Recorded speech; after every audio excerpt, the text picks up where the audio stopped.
যে জান্নাত আসলে কেমন জায়গা। আমরা অনেকেই জান্নাতের কথা শুনেছি, জান্নাতের বর্ণনা পড়েছি, কিন্তু আমরা কি আসলেই জান্নাতকে অনুভব করতে পারি? আল্লাহ সুবহানাহু ওয়া তাআলা পবিত্র কোরআনে সূরা আস-সাজদার ১৭ নম্বর আয়াতে বলেছেন, কোনো প্রাণী জানে না তাদের জন্য চোখের শীতলতা হিসাবে কি কি লুকিয়ে রাখা হয়েছে তাদের কৃতকর্মের প্রতিদান হিসাবে। এই আয়াতটি একটু গভীরভাবে চিন্তা করুন। আল্লাহ বলছেন, কোনো প্রাণী জানে না। মানে কি? মানে হলো এমনকি ফেরেশতারাও, নবী রাসূলগণও পুরোপুরি জানেন না জান্নাতে আসলে কি কি আছে। কারণ জান্নাতের নেয়ামত এতটাই বিশাল, এতটাই অকল্পনীয় যে মানুষের সীমিত মস্তিষ্ক দিয়ে তা পুরোপুরি কল্পনা করাও সম্ভব নয়।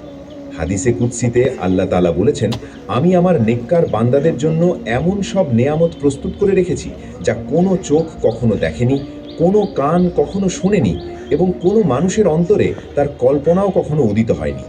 এই হাদিসটি সহিহ বুখারী ও সহিহ মুসলিমে বর্ণিত হয়েছে।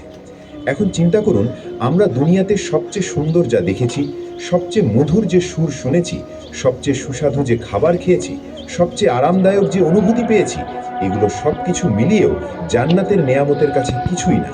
এমনকি আমরা আমাদের কল্পনায়ও সবচেয়ে সুন্দর যা ভাবতে পারি, জান্নাত তার চেয়েও অনেক অনেক বেশি সুন্দর। এটাই হলো জান্নাত। এখন এই জান্নাতে যেখানে প্রতিটি মুহূর্তই আনন্দের, প্রতিটি মুহূর্তই সুখের, সেখানে আবার ঈদ কেন? এই প্রশ্নটা অনেকের মনে আসতে পারে।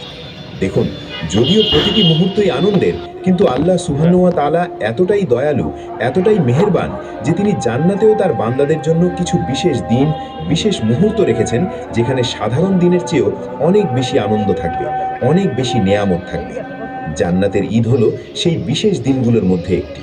এবং এই ঈদের দিনেই এমন কিছু ঘটবে যা জান্নাতের অন্য সকল নেয়ামতকে ছাড়িয়ে যাবে। এবার আসুন মূল বিষয়ে আসি। জান্নাতে ঈদের দিন কি হবে?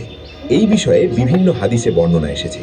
একটি অত্যন্ত গুরুত্বপূর্ণ হাদিস বর্ণিত হয়েছে যেখানে রাসূলুল্লাহ সাল্লাল্লাহু আলাইহি ওয়াসাল্লাম জান্নাতের ঈদের দিনের বর্ণনা দিয়েছেন। এই হাদিসটি তাবারানী, ইবনে আবি দুনিয়া এবং অন্যান্য মুহাদ্দিসগণ বর্ণনা করেছেন। হাদিসে এসেছে যে জান্নাতে প্রতি জুমার দিন একটি বিশেষ বাজার বসবে। কিন্তু ভাই এবং বোনেরা, এটাকে সাধারণ বাজার মনে করবেন না। দুনিয়ার বাজারের